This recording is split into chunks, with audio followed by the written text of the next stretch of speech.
Bonjour à tous, bienvenue sur ce nouveau tuto. Je vous propose de découvrir une technique pour unifier la couleur de cheveux de votre modèle. Ici vous voyez une des dernières retouches que j'ai effectuées et j'avais un petit souci concernant ces cheveux. Voilà, ça c'est, vous voyez un petit peu les pointes étaient blondes et le haut du crâne tendait plus vers le châtain foncé. Et donc je souhaitais unifier un petit peu ces cheveux pour essayer d'avoir à peu près la même couleur sur l'ensemble de la chevelure. Je vous montre le résultat. Donc j'ai essayé je souhaitais avoir un résultat plutôt naturel, sans pour autant avoir à changer la couleur de cheveux de mon sujet. Alors la technique, je vous la montre tout de suite. Je vais donc créer un nouveau calque que je passe en mode couleur. Je prends ma brosse, parce qu'on va peindre les cheveux évidemment.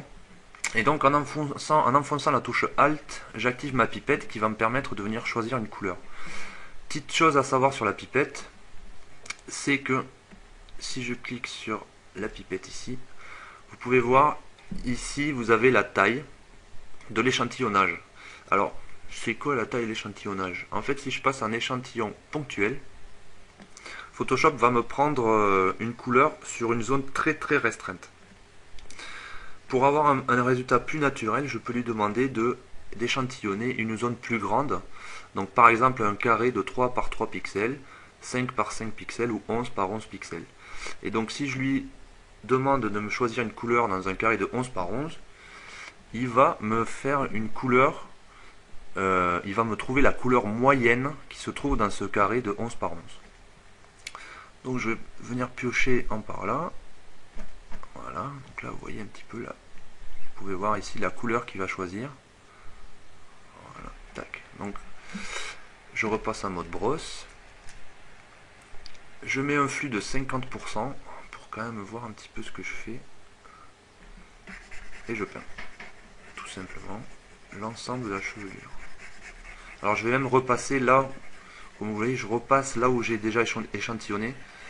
Parce que je veux quand même unifier le tout, donc je peins l'ensemble de la chevelure. Je ne laisse pas le haut tel qu'il est.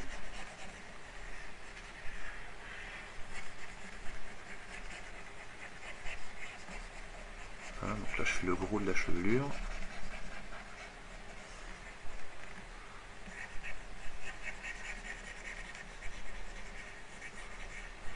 Et quand j'arrive un petit peu dans des zones où j'ai de l'arrière-plan, je vais baisser l'opacité de moitié.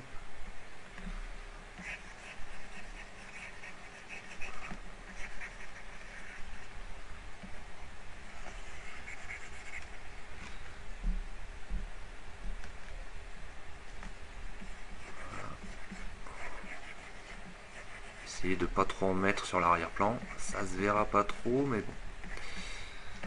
Quand même essayer de s'appliquer un petit peu.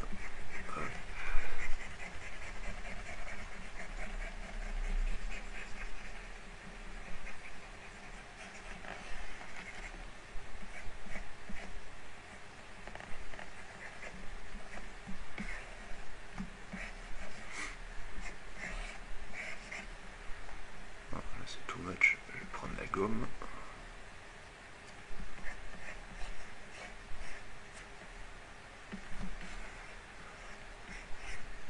Là c'est bon, ici, petit coup là.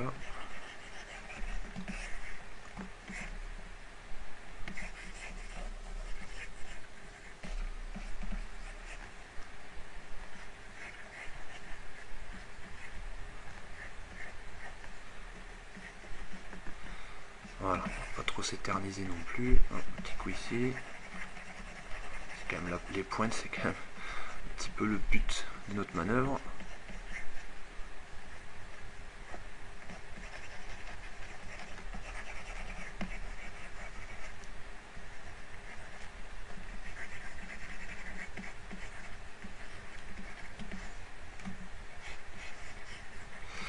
Et voilà. Donc là on a un petit peu unifié tout ça. Mais le résultat c'est pas encore trop naturel. On a perdu un petit peu de contraste dans les ombres. On a perdu un petit peu de détails. Vous voyez même les ombres sont colorées ont été colorés par ce qu'on vient de faire. Donc pour récupérer un petit peu de détails, on va double-cliquer sur notre calque. Alors à droite du nom du calque, je double-clique pour faire apparaître la fenêtre des styles de calque. Ici vous avez deux curseurs. Ces curseurs servent un petit peu à régler comment le calque se comporte par rapport à celui de dessous. Comment ils interagissent entre eux. Donc si je tire mon curseur de gauche par exemple, vers la droite, vous voyez ici il ne se passe pas grand chose, et d'un coup, paf, je passe de ma retouche vers l'original, sans pouvoir avoir un petit peu un entre-deux qui me permettrait de régler, de jouer. Alors, j'essaye avec le calque du dessous pour voir. Alors, vous voyez sur le haut du crâne un petit peu ce qui se passe, c'est un peu bizarre. Ça récupère des ombres, mais je perds du coup sur le bas de ma chevelure, je reviens sur mon original. Alors la petite astuce est la suivante. Ces petits curseurs, je peux les couper en deux. J'appuie sur la touche Alt et je viens cliquer sur la droite de mon curseur. Je peux relâcher Alt. Et ici, je vais venir voir un petit peu. Et là, vous voyez, je peux quand même jouer un petit peu plus avec la transition. Alors, il faut que je trouve un petit peu ce qui pourrait coller à mon image.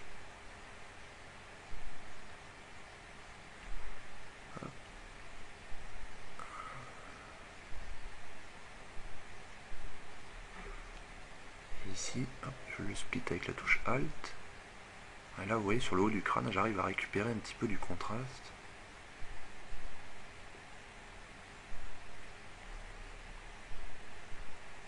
Oui, je joue, hein, tout simplement. Ok. Le résultat est plutôt pas mal. Avant, après, avant, après. Voir un petit peu sur le bas des cheveux. Ok. Donc vous voyez, on a coloré nos cheveux, et on a quand même réussi à récupérer un petit peu de contraste dans le haut du crâne. Je vous propose un petit bonus, parce que moi j'aime bien les petits bonus. Et donc je vais vous montrer un petit peu une technique pour mettre un petit peu plus de reflet dans les cheveux, marquer un petit peu plus le contraste, essayer d'ajouter un petit peu de peps. Alors pour cela on va créer un calque gris à 50%. Alors ici vous voyez, vous avez une petite flèche, je clique dessus, nouveau calque, et ici dans le mode, je vais mettre le mode lumière tamisée. Et ici, et ici vous pouvez voir une petite case qui vient d'apparaître, qui n'est pas par défaut, elle ne marche que dans certains modes de fusion, dont lumière tamisée, et en cochant, Photoshop va me créer un calque qui est rempli à un gris 50%. Je clique OK, vous ne voyez rien, c'est normal. Lumière tamisée 50%, le calque reste invisible. Pour le voir, vous pouvez passer en mode normal. Voilà. Vous voyez, c'est un gris 50%. Donc lumière tamisée. Et ici, vous avez l'outil densité. Densité moins, densité plus. Qui sert, comme vous devez le savoir, à éclaircir ou assombrir. Alors, je vous montre. Ici, j'éclaircis. Et avec l'autre outil, j'assombris. Voilà. Alors, peut-être vous me demanderez pourquoi sur un calque gris, alors que ça marche très bien directement sur notre image. Eh bien parce que le fait de le faire sur un calque gris, déjà vous ne travaillez pas directement sur votre image, donc ça vous permet de travailler d'une façon non destructive. Et ensuite, ce calque gris, vous pourrez aussi lui appliquer des filtres sans avoir à l'appliquer directement à l'image. Donc vous pouvez comme ça revenir en arrière s'il y a un problème, ou tout simplement supprimer le calque et recommencer. Ça évite de toucher à l'image originale.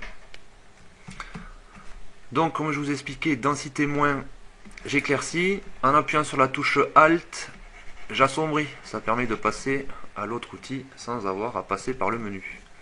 Et donc le but du jeu ici, je vais passer en exposition, on va dire aux alentours de 45%. Et donc le but, ça va être d'amplifier un petit peu les reflets de nos cheveux, j'y arrive pas. Donc j'éclaircis un petit peu ce qui est déjà clair. Voilà, j'éclaircis. Là où il y a du reflet, j'amplifie mes reflets.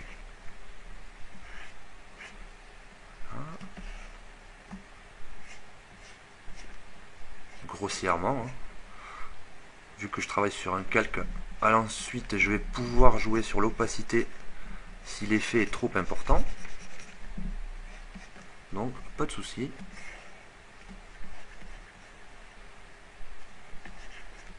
Voilà. J'y vais un petit peu franchement. Donc là j'éclaircis, hein, toujours pareil.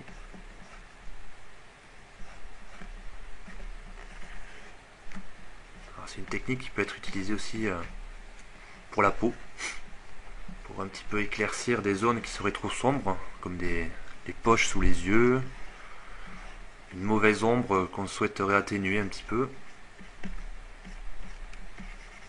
Voilà, donc là les reflets, je suis pas mal. Je vais venir, j'appuie sur Alt et je m'occupe des zones qui elles sont plus sombres. Voilà, vous voyez, je rajoute un petit peu de contraste à cette chevelure.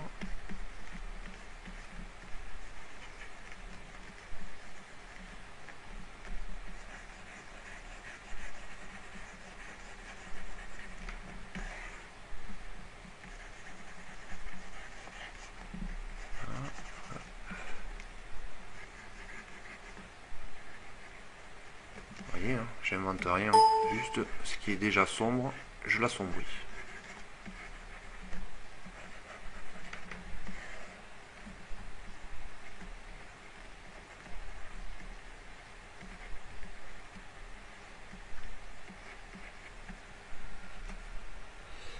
Voilà.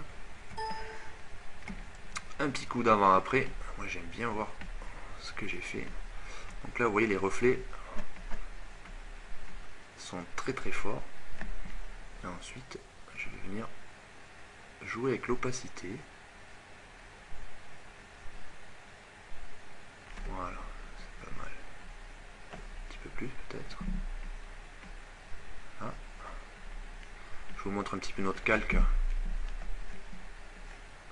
voyez un petit peu ce qui a été fait. Et donc vous voyez ici le passage entre le clair et le sombre, on va dire, sur les bords, c'est très marqué, c'est très dur. Donc pour un petit peu adoucir tout ça, on va juste lui mettre un petit filtre, atténuation, flou gaussien. Et on va lui mettre un filtre, voilà, aux alentours de 8, c'est pas mal, ok. Tamiser pour qu'on revoie un petit peu notre résultat. Voilà, avant, après. Voilà, ben pour ma part j'ai fini. J'espère que vous aurez appris 2-3 petites astuces. Je vous remercie de m'avoir suivi, puis ben je vous dis à très bientôt pour un nouveau tuto. Au revoir.